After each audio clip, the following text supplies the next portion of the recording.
in a prior life you worked with missing children, Yeah. which I'd love to hear a little bit about, because you said that you witnessed, many other couples who fell into like patterns of condemnation instead of grace. And I'm Hmm. curious why you feel, explain to us why that's not a good thing.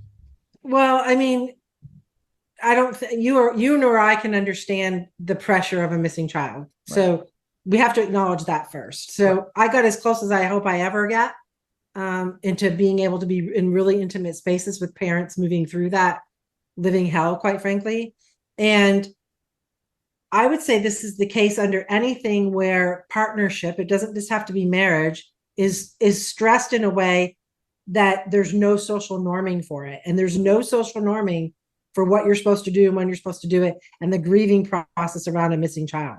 It just doesn't exist. Right. Okay. And if it did, it probably wouldn't be effective anyway. Right. So inside of that, everyone's trying to figure out their own role and what to do with these emotions, because they go across the board in nanoseconds, and emotions that most of us might never acknowledge feeling, the depths of the sorrow and the anger and the just the grief of that whole experience.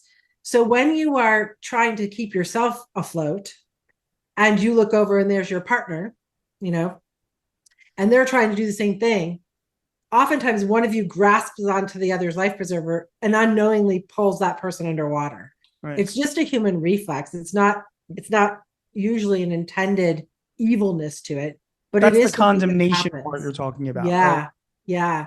And so you look across the aisle and you say to your spouse, well, if you hadn't let our little boy go out after 6, which we agreed would never happen, you know how that storyline can very Yeah. easily go, because being willing to accept ownership for something that horrific, I don't think it's easy to do. Hmm.